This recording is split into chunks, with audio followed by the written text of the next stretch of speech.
भगवते वासुदेवाय। ॐ नमो भगवते वासुदेवाय। ॐ नमो भगवते वासुदेवाय। Chapter 11, Vishwaroop Darshan Yoga, the universal form. Text 1. Arjuna Uvacha Mad Anugrahaya Paramam Guyam Adhyatma Samnitam Yattva Yoktam Vachastena Mahoyam Vigato Mama. Arjuna said, "By my hearing the instructions you have kindly given me about these most confidential spiritual subjects, my illusion has now been dispelled." Text 2. Bhavaya payo hi bhutanam shrutau vistaraso maya tvata kamala patraksha mahatmyam api cha vyayam. O lotus-eyed one, I have heard from you in detail about the appearance and disappearance of every living entity and have realized your inexhaustible glories. Text 3. Evam etad yathatha tvam atmanam parameshwara drashtum ichchami te rupam aishwaram purushottama. O greatest of all personalities, O supreme form, though I see you here before me in your actual position, as you have described yourself, I wish to see how you have entered into this cosmic manifestation. I want to see that form of yours. Text 4. Man yashe yadi tacchakyam maya drashtum iti prabho yogeshwara tato me tvam darshayatmanam avyayam. If you think that I am able to behold your cosmic form, O my Lord, O Master of all mystic power, then kindly show me that unlimited universal self. Text 5. Shri Bhagavan Uvacha Pashya me partha rupani tatashostha sahasrasha nana vidhani divyani. Can't see the next line. Sorry. The Supreme Personality of Godhead said, "My dear Arjuna, O son of Partha, see now my opulences, hundreds of thousands of varied, divine, and multicolored forms." Sorry, Mataji, I was not showing you the last line. Maybe you read the Sanskrit again for text 5 and then read the English also. Okay. Text 5. Shri Bhagavan Uvacha Pashyame partha rupani tatashostha sahasrasha nana vidhani divyani nana varna kritini cha. The Supreme Personality of Godhead said, "My dear Arjuna, O son of Partha, see now my opulences, hundreds of thousands of varied, divine, and multicolored forms." Text 6. Pashyadityan vasun rudran ashvinau marutastatha bahuni adrishta purvani Pashya Ashcharyani Bharata. O best of the Bharatas, see here the different manifestations of Adityas, Vasus, Rudras, Ashwini Kumaras, and all other demigods.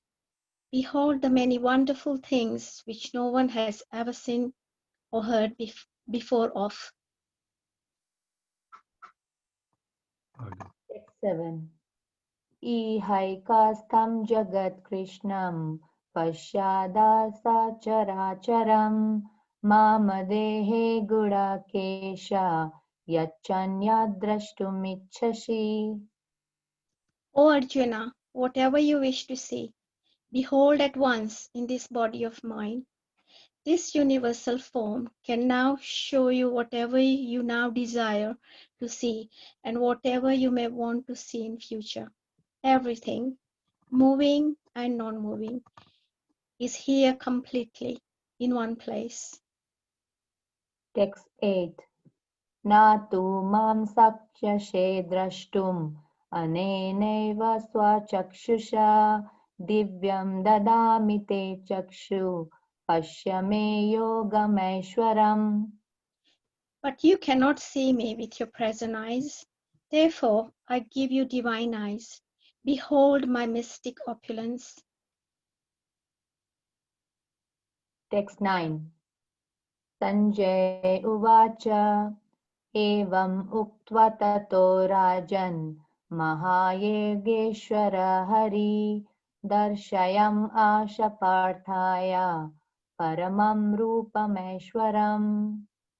Sanjaya said, O king, having spoken this, the Supreme Lord of all mystic power, the personality of Godhead, displayed his universal form to Arjuna.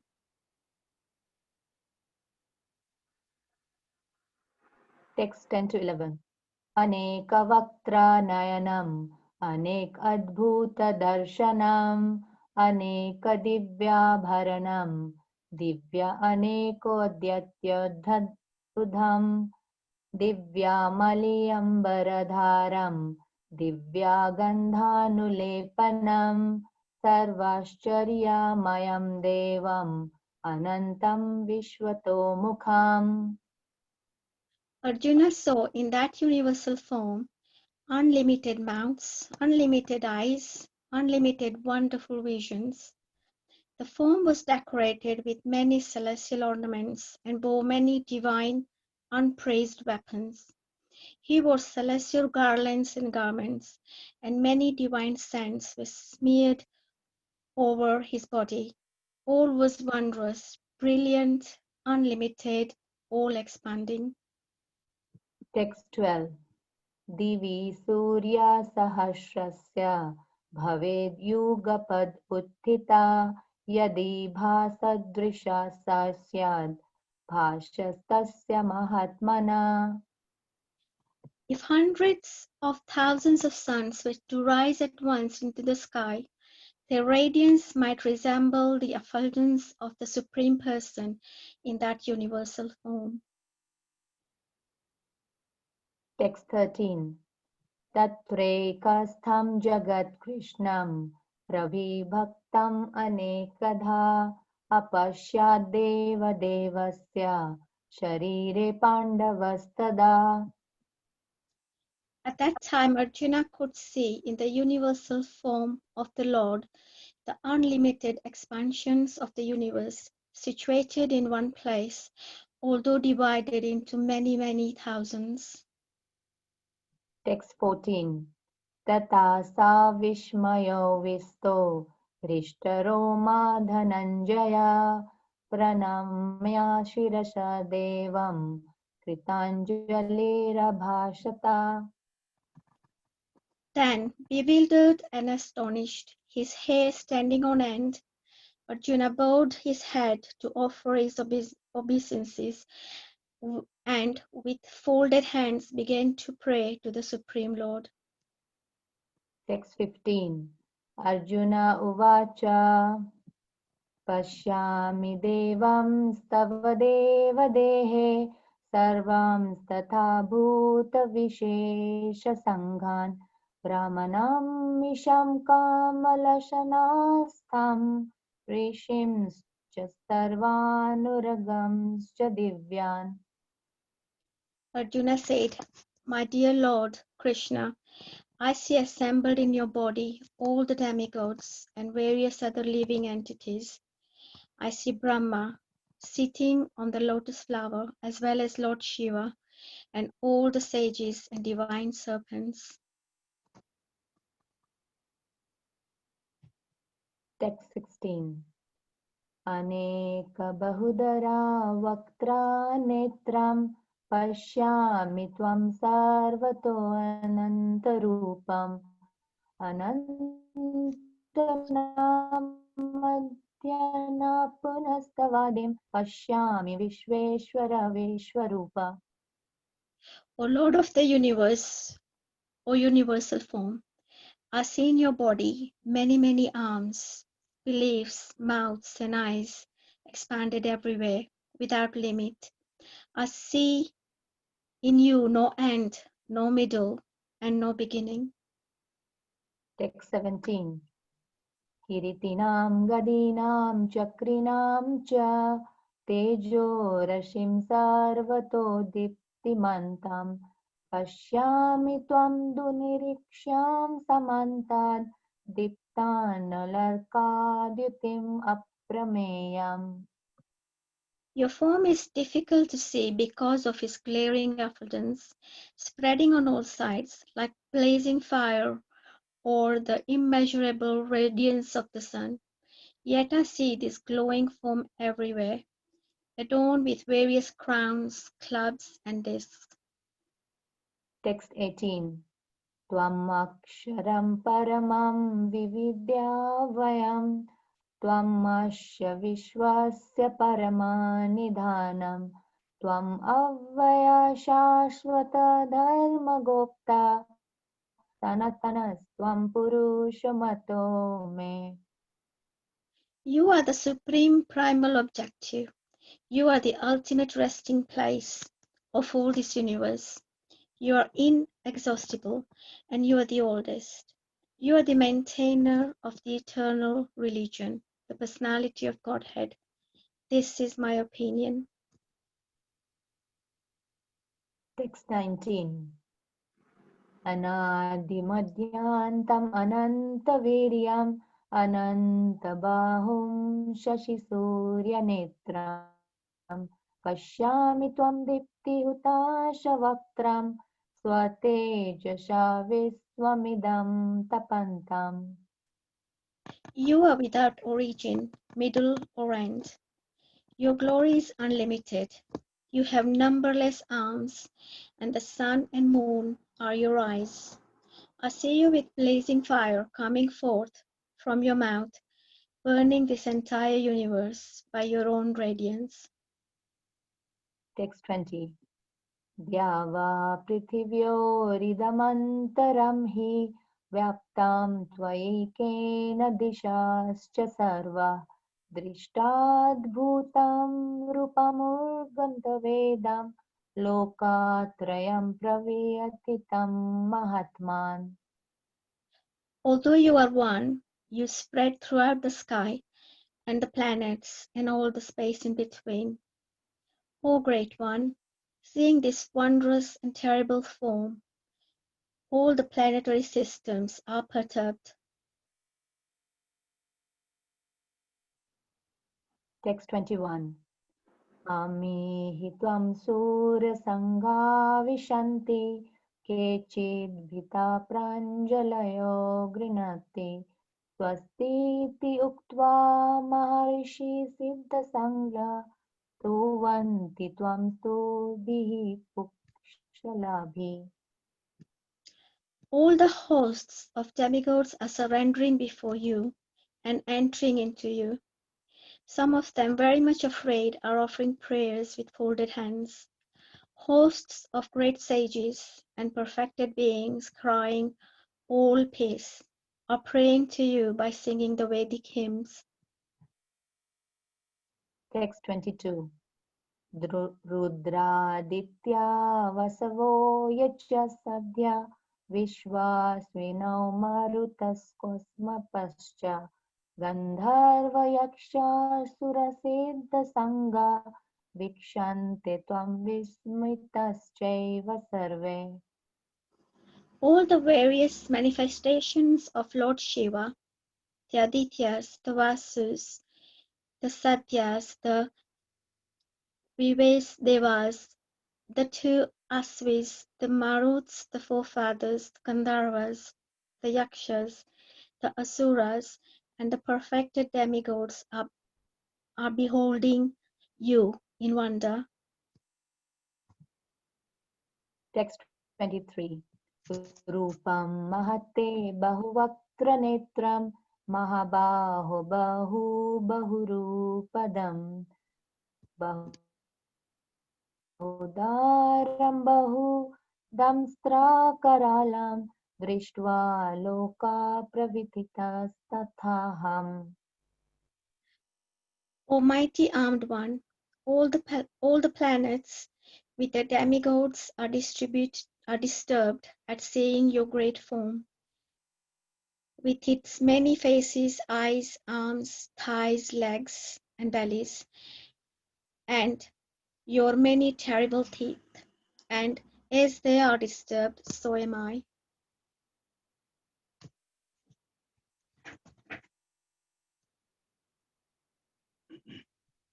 Text 24. Nabhasprisham diptamanekavarnam vyatyanam diptavishalanetram drishtva hi tvam pravyatintaratma tritim navindami samam ja Vishnu.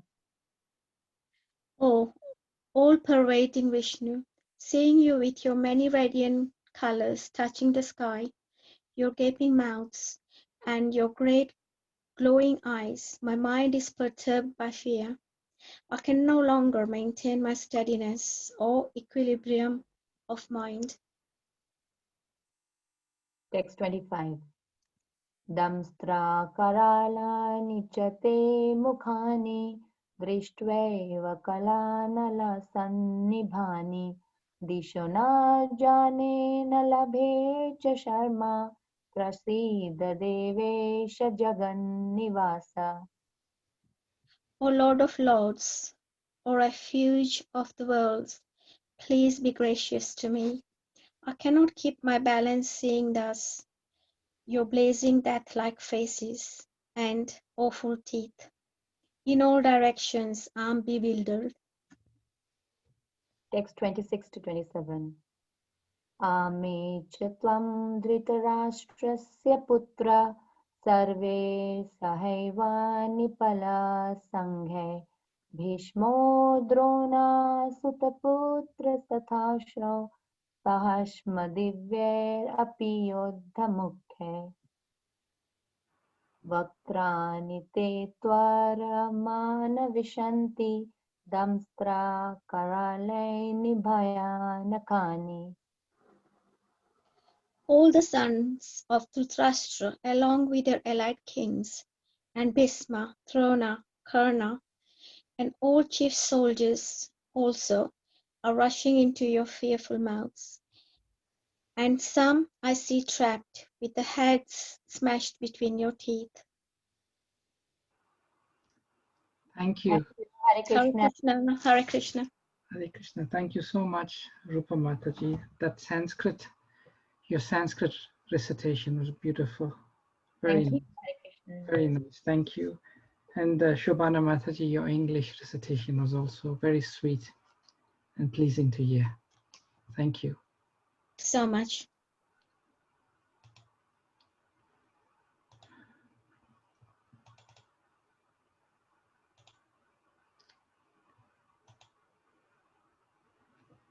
So we are now in chapter 11, the universal form of the Lord. Very interesting chapter. And yesterday's session, Divyanam Prabhu, he spoke about the various sections of this chapter. In one sense, it's quite a lengthy chapter, over 50 verses. And we are now in the first section. And in this first section, which runs from the first verse to the 8th verse, Arjuna is requesting Krishna to show his universal form. And in the purport for yesterday's verse, from Arjuna's perspective, what was one of the prime reasons that Prabhupada mentions behind the request of Arjuna? Can anyone remember? Prabhupada talks about Why? Having heard all the opulences, Arjuna wanted to look at all the opulences together. Is that right? That is one reason, but there's also another very important reason Arjuna is asking. Prabhuji, can I say? Yeah, sure. Is it because so that in future other pseudo people who will not say that I am God, because then they have to show all these opulences, they cannot, say that they are God. Yes, Because, correct. and secondly, Arjun wanted to, because he wanted everyone to know all the opulences of the Lord and who Lord really is. So for a common man's benefit, Arjun wanted Lord to show this form for his devotees also. Correct. Beautiful reasons by both you and Emma Mataji. Emma Mataji said Arjuna wanted everyone to know Krishna's opulences. And secondly, if you go around the world now, if you do a little survey, you'll easily find at least 1,000 people claiming that they are God. Easily. And foolish people, they'll accept these people as incarnations of God. Prabhupada says, what is the real criteria? Let them show the universal form. If they claim to be God, show us your opulences. Show us your opulence. In Prabhupada Leela, there was once a big Gita program in Indore. And every day, big sadhus would come on stage and they would speak Bhagavad Gita. All of it was, or most of it was concoction.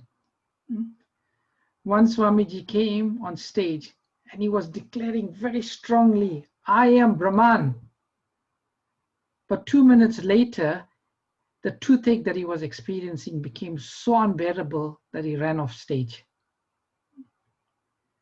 So many people may claim to be God. So Arjuna is helping set the standard in this chapter by requesting Krishna, show your universal form. So it's very important. Even some of us, we may have some doubt. Like Lord Brahma, when he saw Krishna, although he's the highest, most intelligent living entity, when he saw Krishna playing with the cowherd boys and having lunch together, some doubts began to come into his mind, thinking, how can this little boy be the Supreme Personality of Godhead? And he tried to test Krishna, but eventually Krishna showed him. So sometimes even me ourselves, we may have some doubts about the supremacy of Krishna. But after reading this chapter, certainly there can be no doubt.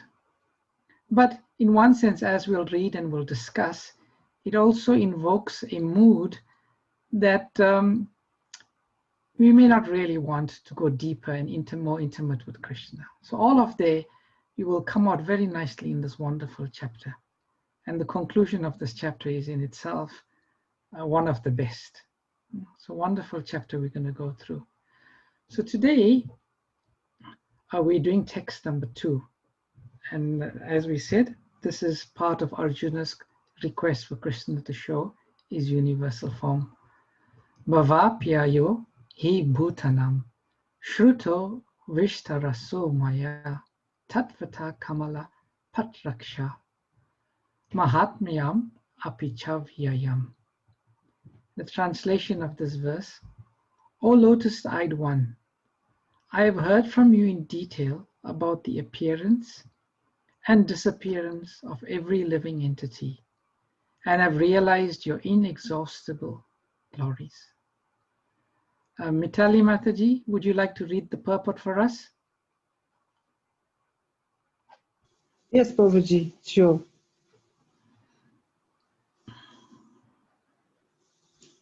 Sorry, I have gone. Just bear with me, Prabhuji. I don't know where I have gone. Okay. Right. Arjuna addresses Lord Krishna as lotus-eyed. Krishna's eyes appear just like the petals of a lotus flower. Out of his joy, for Krishna has assured him in a previous chapter, Aham Krishnasya Jagata Prabhava Pralayash Tatha. I am the source of the appearance and disappearance of his entire material manifestation. Arjuna has heard of his form, the Lord, in detail. Arjuna further knows that in spite of his being the source of all appearances and disappearances, he is aloof from them. As the Lord has said in the 9th chapter, he is all-pervading, yet he is not personally present everywhere. That is the inconceivable opulence of Krishna, which Arjuna admits that he has thoroughly understood. Hare Krishna. Hare Krishna, thank you very much. So again, such a powerful, beautiful purport by Srila Prabhupada. And there are many interesting aspects. But before I go on explaining, I'd just like to check with any of y'all what stands out in the verse and purport at this stage. Ashwin Prabhu, when you've been hearing the verse and purport, is there anything in particular that stands out for you? Hare Krishna Prabhu. Krishna. Can you hear me? I can hear you, yes, please go on. I think one of the things which I've learned from reading these verses in this chapter, one is the fact that Arjun is completely overwhelmed by what he is seeing, by the manifestations of Krishna. So that is the message which I got by reading the 27 verses. Mm-hmm. I also have learned that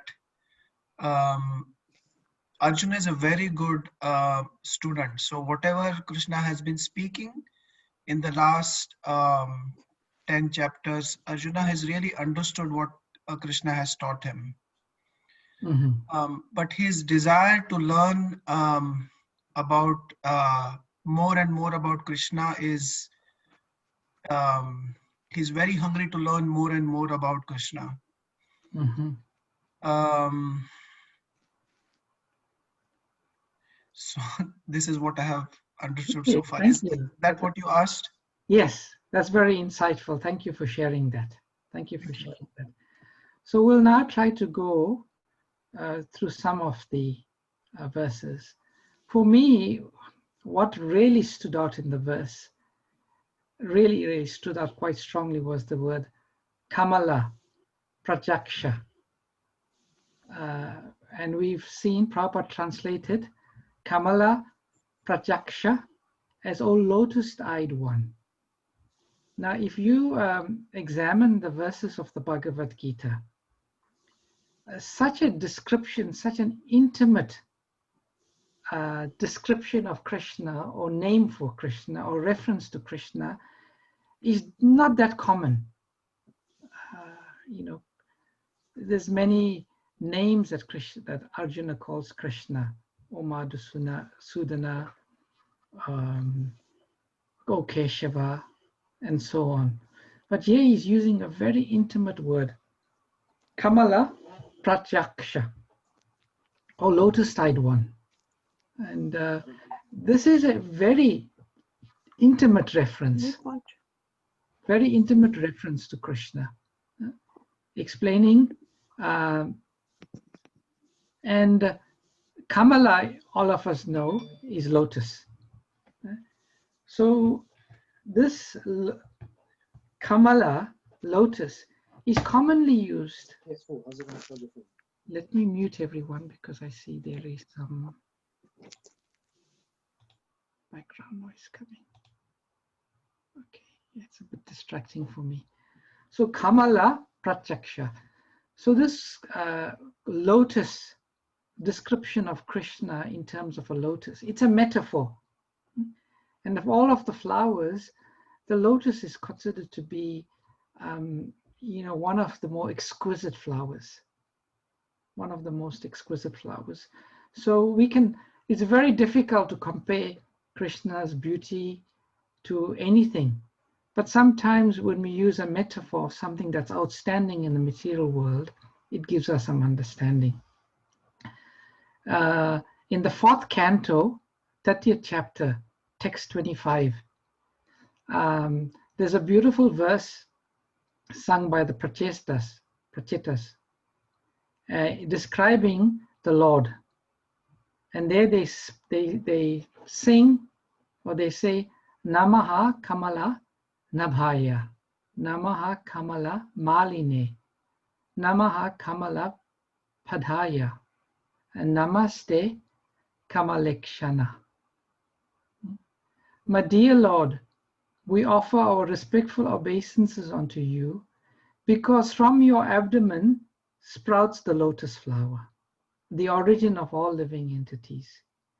You are always decorated with a lotus garland, and your feet resemble the lotus flower with all of its fragrance. Your eyes are also like the petals of a lotus flower. Therefore, we offer our respectful obeisances unto you. So this is a very beautiful verse, and it's revealing a very intimate understanding and relationship with the Lord. So when Arjuna uses this word lotus-eyed one, it shows intimacy. And I found this very interesting because as we read on this chapter, you will see some transformation in Arjuna's consciousness through him seeing the universal form. And this unsettles him. And he wants to go back to see the lotus-eyed Krishna. So at the beginning, I found it very interesting that although very rarely used this terminology, Kamala Pratyaksha, Arjuna uses it in this verse, in this particular chapter. Now, the other interesting aspect of the purport, Prabhupada says here, Arjuna addresses Krishna as lotus-eyed one. Why? Why does he address him as such? What is the cause of him bringing out this word, Kamala Pratyaksha? And Prabhupada explains, he uses this word, or the source of Arjuna's joy, to use this expression, is about hearing about the Lord. And which aspect of the Lord has Arjuna heard that has brought about this joy? He's heard about the opulences of the Lord. And this is very interesting because many people feel that to feel this joy about hearing from Krishna, they should only go to Krishna's pastimes with Rasa Leela, with the gopis and some other intimate pastimes.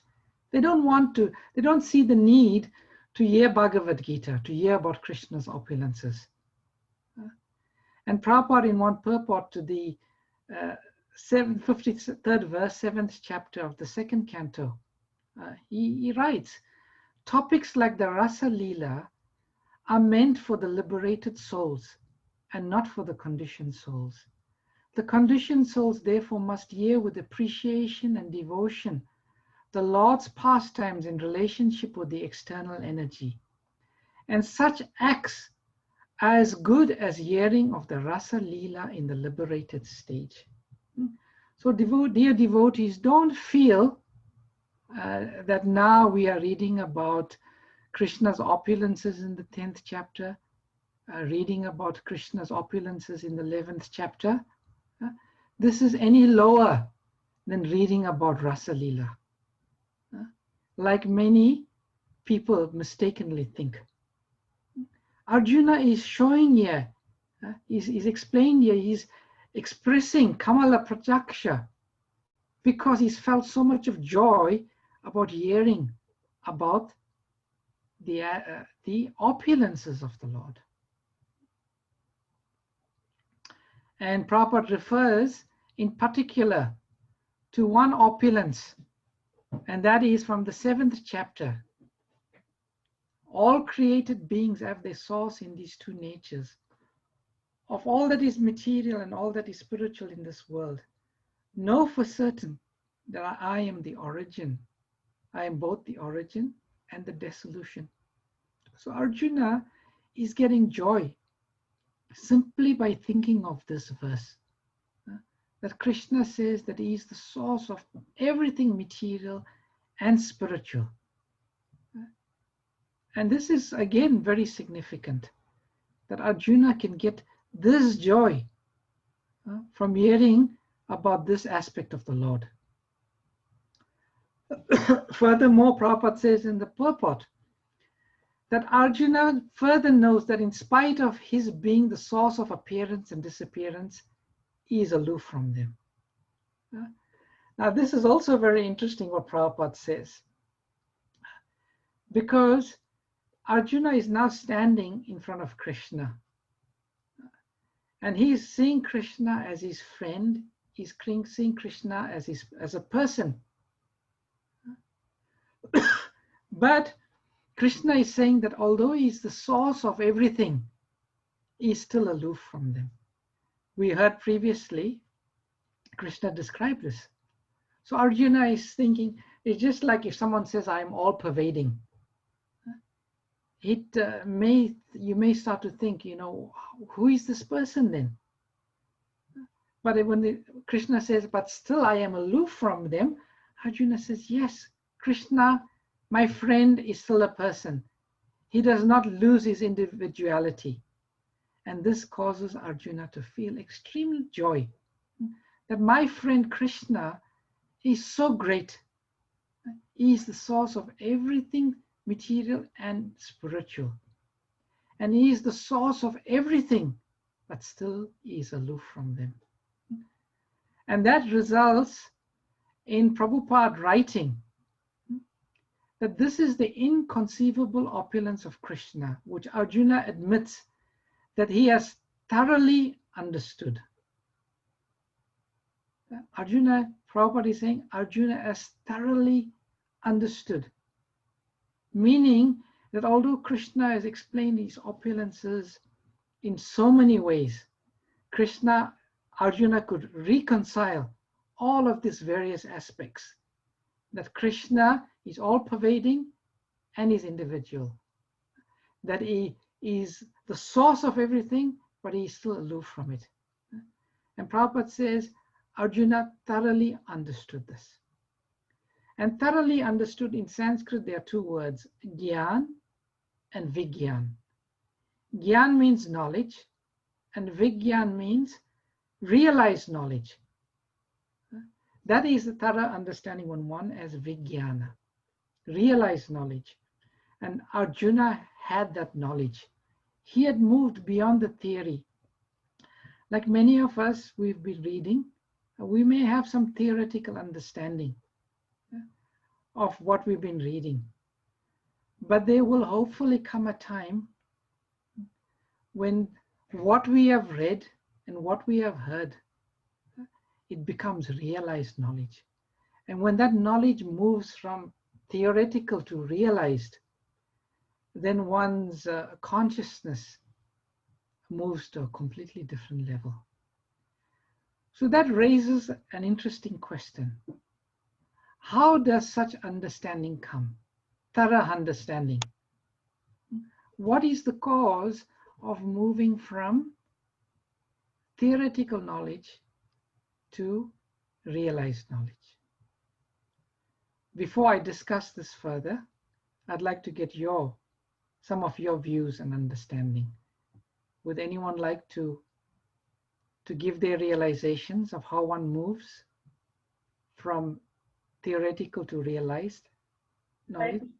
Hare Krishna, Navadip Chandra Prabhu. Hare Krishna, Palika Mataji. Hare Krishna. What I understand that how this knowledge comes, the theoretical knowledge comes to practical knowledge is my understanding.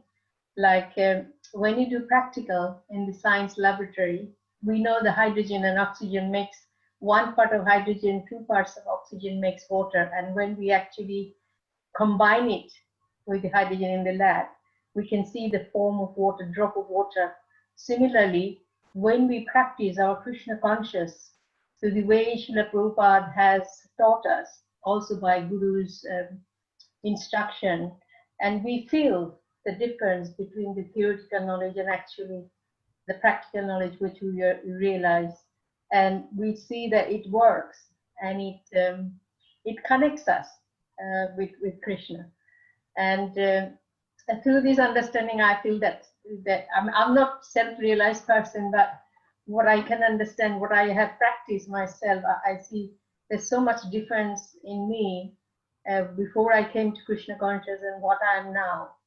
And if I really realize I can also, like you are doing so nicely to teaching us, if something comes from within and we can actually explain this thing to the other people, and there is some effect on the other people also. So that's what I feel, that realized knowledge in my understanding. That's such a beautiful explanation you've given, Palika Mataji. And I love the analogy you've given of the students, they learn the book and then they go into the laboratory and they do the practical and they see it with their own eyes. That's a wonderful analogy you've given. And actually that's the same way of how this comes. You've given a beautiful explanation that by practicing devotional service, that's how it comes. And in particular, we'll explain a bit more. And Goethe says here, when Krishna imparts it to us, exactly Goethe. When, as we said previously, this can never be achieved. It can only be revealed. This transcendental knowledge, this thorough understanding, can never be achieved. It gets revealed when Krishna becomes pleased with us. And you all know I am very famous for quoting this verse. Yasya deve para bhaktir yatha deve tata guru tasyaiti katita I arta prakashante mahatmanaha. Only unto those great souls who have implicit faith in both the Lord and the spiritual master are all the imports of Vedic knowledge automatically revealed.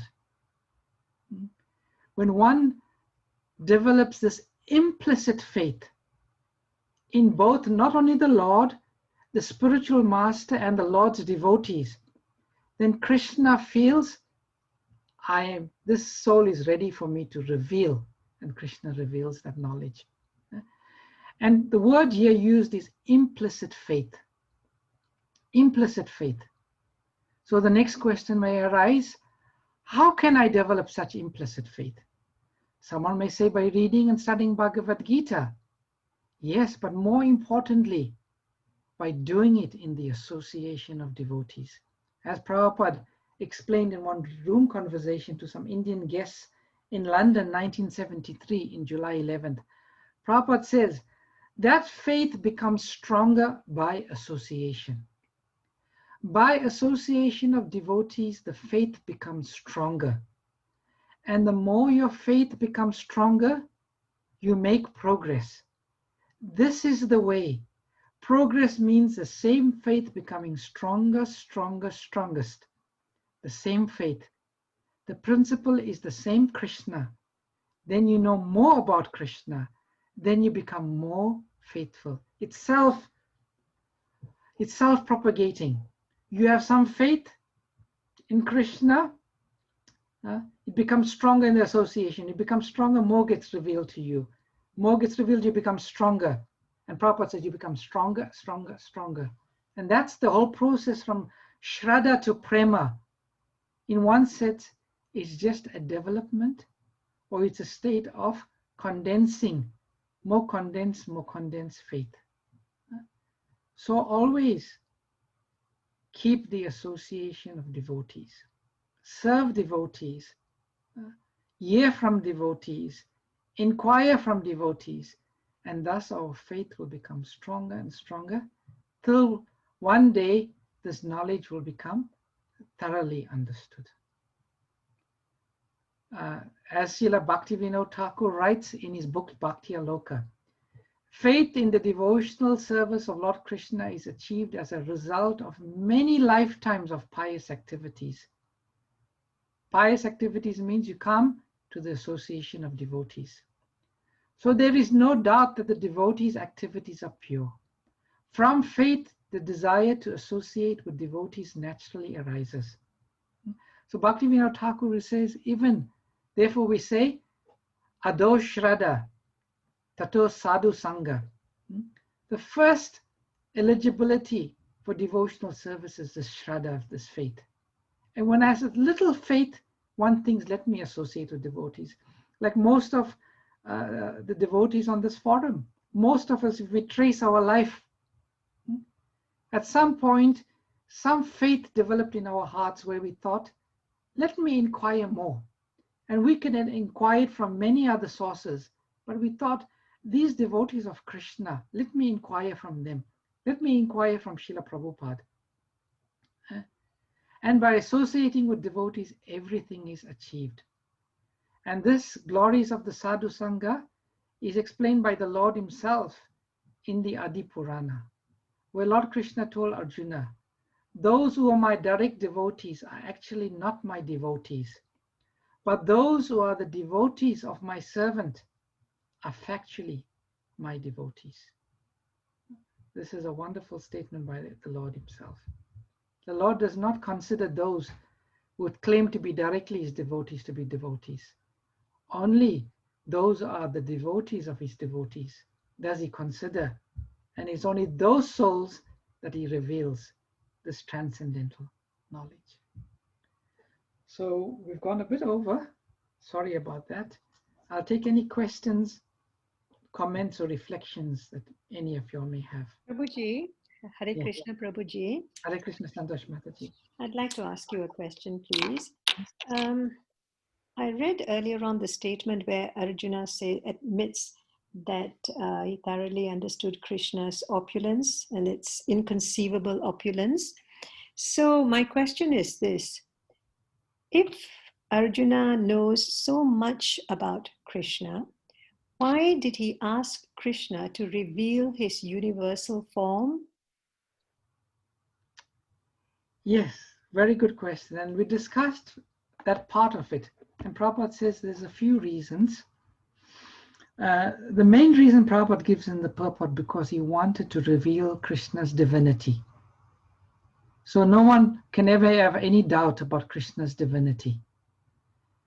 And secondly, also, he wanted to set the standards for any future incarnations. And on top of that also, Arjuna, we can recall, he says in the past, he's never satiated. And a devotee never says, I have heard enough about Krishna. I am fully satisfied. The devotees have this greed called lolium to hear more and more and more and more about Krishna. They are never satisfied to say, yes, I've heard enough, I've got it. So in the context of the 11th chapter, Arjuna wanted to establish Krishna's divinity. He wanted to set the criteria for people claiming that they are God. And also to some extent, he wanted to hear more about the glories and opulences of Krishna. Does that answer your question, or is there something more? It does, Prabhuji. Thank you very much. Thank you. Hare Krishna. Hare Krishna. Okay. Oh, Yashvini Mataji says, I am in awe of the description in this chapter. Am I the only one feeling this? No, Mataji, you're not. I can say I was also mesmerized hearing, these different descriptions of the Lord. Then Goethe says, when it says many lifetimes of pious activities, and you mentioned that it means through past association with devotees, can we assume that we have had many lifetimes of association with devotees already if we are on the devotional path in this lifetime? What do we do to really endeavor to make this lifetime the last and not one of many? A very interesting question, Gerta. So the gist of your question is, can we take it that now that we engage in devotional service, that we are getting this opportunity to hear about the Lord, that we have behind us many lifetimes of pious activities? Yes, and also no. Bhakti is completely independent. Bhakti is never dependent on punya, as Rupa Goswami explains in his Nectar of Devotion. But there is two types of punya, ordinary punya and transcendental punya. Transcendental punya means called agyata sukriti. So you get sukriti, normal punya, and agyata sukriti, which means transcendental punya. Meaning, like sometimes the Ratha Yatra cart is being pulled down London, and some people go past in the bus and they raise their hand and they wave and they show some happiness. Although they're not performing devotional service, just the appreciation of the Lord's activities creates what is called agyata sukriti. And that all grows, and then we get some special opportunity. So that's the first part. And secondly, how do we endeavor that this lifetime, it's last. Recently, I met a devotee who saw their horoscope, and the astrologer said, you have been a devotee of Lord Krishna many times in your previous life. And when I spoke to that person, I said, so why don't make this your last life? It depends on our seriousness, really how serious we are to surrender completely to Krishna. So if we can make that complete surrender, especially complete surrender to Guru and the Vaishnavas, then this can be our last life. Neela Mataji has wrote, please can you explain the difference between a realized soul relishing Ras Leela and a conditioned soul relishing pastimes? Very nice question, Neela Mataji. So when a realized soul hears Ras Leela, they can enter into that pastimes with no doubt, with no tinge of material association. Like when a conditioned soul hears about Ras Leela, they try to relate Krishna's Ras Leela maybe with some relationship they're having with a male or a female. So they make it very relative to their mundane experience. They see Ras Leela in relation to some mundane experience that they are having. And they cannot fully appreciate the intimacy, the complete purity of that Rasa Leela with Krishna and his devotees. Their understanding is tinged by the modes of nature. But when a realized soul, a pure devotee, reads Rasa Leela, they are not, their appreciation of the Leela is not skewed in any way by any mundane relative experience. That is the main difference. There are other differences, but essentially for our purposes, that is the main difference. Any other questions or comments or reflections? Prabhuji? Yes, Mataji. Yes, I'm fairly new to Krishna consciousness, but what I found is that with the devotees like yourself and with the others, it helps in clearing the mind by answering questions and by listening to the answers that you give to other people. So that, I think, is a great advantage for people like me to progress in this path of bhakti. Yes, Mataji, that is a nice realization. In the association of devotees, it is said Krishna's instructions and his Leela, it gets churned. It gets churned, and when one churns milk, what do we get? Cream. We get cream. So in the association of devotees, when we do this churning, we get a different taste. Yes. We get a different taste and appreciation. Yes, Prabhuji. Thank you. Hare Krishna. Nice realization, Mataji. It means you have understood the value of the association of devotees. Oh yes, yes, because I always had Bhagavad Gita and one of the other books, but never got connected with them. We're trying to read them, but very hard to understand on their own, apart from the last about 1 or 2 years when I'm on this path now and realizing the that you need to understand Bhagavad Gita, you need to understand the devotees and be in association with them. Aha, wonderful. Santosh Mataji likes to share personal experience. Mataji, you can share it audibly. Yes. Thank you. If I may, please, Prabhuji. Go ahead, yes. This happened last Janmashtami. My husband and I were standing in the volunteers queue waiting to receive prasadam. And, you know, when you are standing in a queue, you look around and you make observations. So my husband looked up at the sky. It was a clear blue sky. And do you know what we saw in the sky? Mm-hmm. A beautiful formation of a peacock feather. I have a picture of it. It is the exact shape of a peacock feather we saw in the sky. And the Mataji who was standing behind me and the Mataji in front of me, I said, oh, look up at the sky. Look at what can you see? And they all said it's a peacock feather. So I got my camera out and I took a picture of it. And maybe I'll share it with you one day or very soon. And you can see for yourself.